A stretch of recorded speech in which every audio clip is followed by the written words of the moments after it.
We're always talking about how to navigate conflict in your relationship, but what's more important is the preventative measures, right?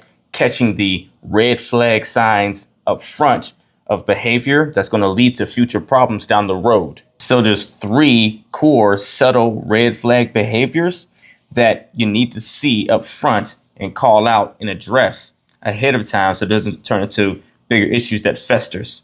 And the first one is passive aggressiveness. This is a problem because instead of addressing issues or concerns openly, your partner is avoiding conflict altogether, which creates misunderstandings and breeds the seeds of resentment. And over time, this winds up leading to breaking down the trust in the relationship. It starts eroding it to the point where resolving conflicts going forward becomes a lot more complicated and difficult. When that happens, you wind up having a lot more unresolved issues that fester.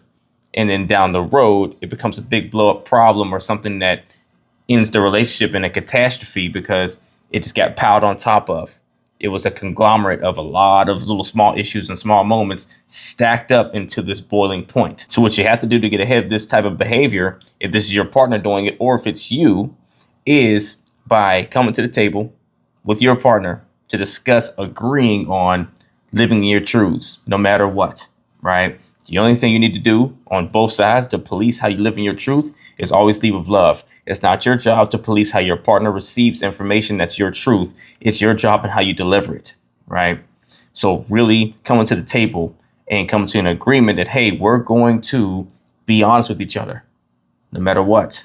But then also you have to agree and own that, hey, by telling your partner to do this, you can't make them feel bad or be punished for doing it. To where when they come in there living in their truth, then now that's one of the worst things they could have done because it was a more painful experience to live in their truth than to be passive aggressive and to, just throw shade at you energetically instead of telling you directly what's going on. The second subtle red flag behavior is when your partner is diminishing or dismissing your emotions altogether, where it may be something that's just an annoyance to you right initially and just bugs you a little because maybe they're just like, well, girl, I'm get out of here. You crazy. I ain't paying you no mind. Or, boy, leave me alone. I'm not even giving you no attention, to where it's played off or it's pushed off in a more casual way and not with some intention to be rude, but it starts planting the little seeds of resentment again, right? It starts planting little seeds of, doubt inside of you, right? Subconsciously, that you can go get the nurture and support that you need from your partner whenever it's required, or that you can bring something concerning to them to where they're not going to just dismiss it altogether and invalidate your experience. And as soon as you start feeling like there's no empathy or emotional support, that starts breeding you feeling unheard, unseen, and undervalued. At that point, over time, the emotional stability of your relationship, your emotional bond to your partner starts to weaken. And then it gets to a place to where you start having disconnect happening. Maybe you're acting different now, or maybe your partner's acting different because that emotional bond isn't there and you guys can't figure out where you all went wrong or where you got off the trail or how to get back on. So if you're noticing this behavior with your partner to where they do keep kind of dismissing your emotions and so forth, or if your partner's always the one feeling like they're being dismissed, then first, if your partner's doing these things, then you got to sit them down, and whenever it happens in real time, you feel your emotions being dismissed or not being heard, that you call that out. Hey, whenever you do that or you say that, I start to feel I statements that I'm not being heard right now, or, the way we operate from here doesn't feel like it's been, received what I needed, or that you're not taking that into consideration. How do we address that, right? Call that out on Front Street, right? Put it on the table to where there's no misconceptions and no assumptions about what the other person's thinking versus what you're thinking, to where you guys have to talk through that experience you're having of having your emotions dismissed, if that is the position you're in. But if you're on the other side and your partner's always feeling that way, or you can tell they're seeming more distance from you, when you guys try to talk about stuff that are important to them emotionally, then bring the conversation to them. I know it's not easy because you have to own some accountability that you may be contributing to your partner feeling like they're not being understood or heard and everything else.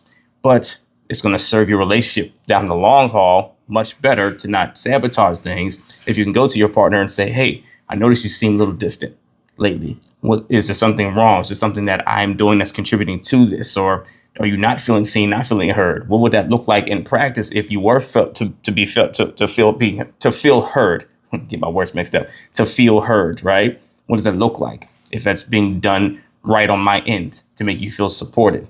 That way, you know exactly where the adjustment might need to be made on your end to be a contribution to the peace and in your relationship instead of contributing to its destruction. And the third big subtle red flag behavior is avoiding accountability, right? It may come off in the beginning as a little cute thing where your partner says something like, whatever, nah, that's just you, or whatever the case is, or no, it ain't happened like that, or oh no, it's not that serious, or whatever that they're saying to kind of deflect, dismiss, diminish, or just disassociate with their responsible part in the equation, right? Something that's happened, maybe something that's happened negatively, or something that's impacting the relationship in a bad way, or something you don't like, something that violates a boundary for you or something. And they refuse to own their role in the experience that's producing the negative outcome. Or maybe you're the one that is not taking accountability. If it's you, then hey, you have to check your pride and your ego in those moments where the ego is trying to help you be right versus find resolve, right? Because your ego is there to help you champion for yourself, but it'll get in your way and help you sabotage yourself if you're just not wanting to be wrong instead of being accountable for your peace, the way your partner can feel heard and seen and feel like that their perspective matters to you as well. And that makes them want to take their accountability back in return. But if you notice your partner's the one doing this, then you have to go and call this out very soon, yesterday, right? To where you're talking through what you're noticing in different moments about them not taking accountability. But you have to create a safe space for them to take that accountability. See, that's the piece. A lot of times we go in guns blazing and we're, ready to tell our partner off about themselves and say and blow them up, blow their spot up, right? And it makes them want to double down on being defensive because it's hard to want to take accountability in an atmosphere that feels like it means something really horrible about yourself to do so. So creating that environment to where it's okay for us to take accountability because it helps us be on the same page and be clear about things so we know what we need to do to resolve things going forward. It's not something to condemn each other for. It's not something to shame each other for. You need to set that tone to where you can avoid issues down the road to where the resentment's been built again, that resentment word, off of one or both of you not feeling like the other person ever owns up to stuff that really impacts you emotionally and makes you feel a way. They never take their own accountability for it, but want you to take accountability whenever it's on your end, right?